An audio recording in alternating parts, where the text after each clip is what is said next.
This final part of the self-mint tutorial series is going to cover how to launch a sale on the Yuku NFT Launchpad. To do this, first we'll need to select that tab on the left-hand side of the interface. Then we'll need to select a collection we've already created to host a Launchpad for using this drop-down menu.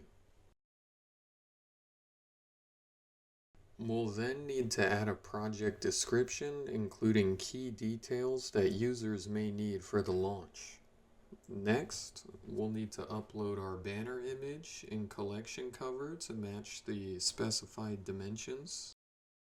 And after that, we'll need to specify the total supply, the public sale amount, and the public sale price.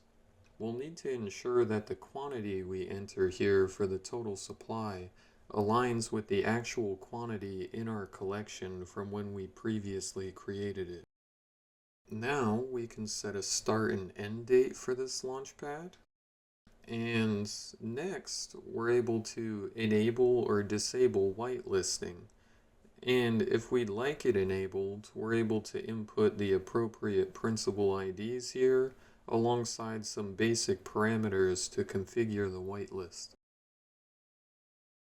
Next, we're able to enable the team info option if we'd like to attach our team's identities or even pseudonyms to the project. This can include descriptions of the team in a team image.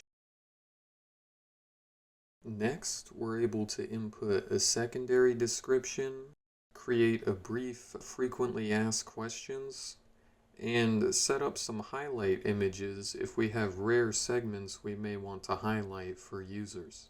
Once that's configured, we can confirm here at the bottom, and our Launchpad will show up in the upcoming launch section on the Yuku website for the entire Yuku community to see.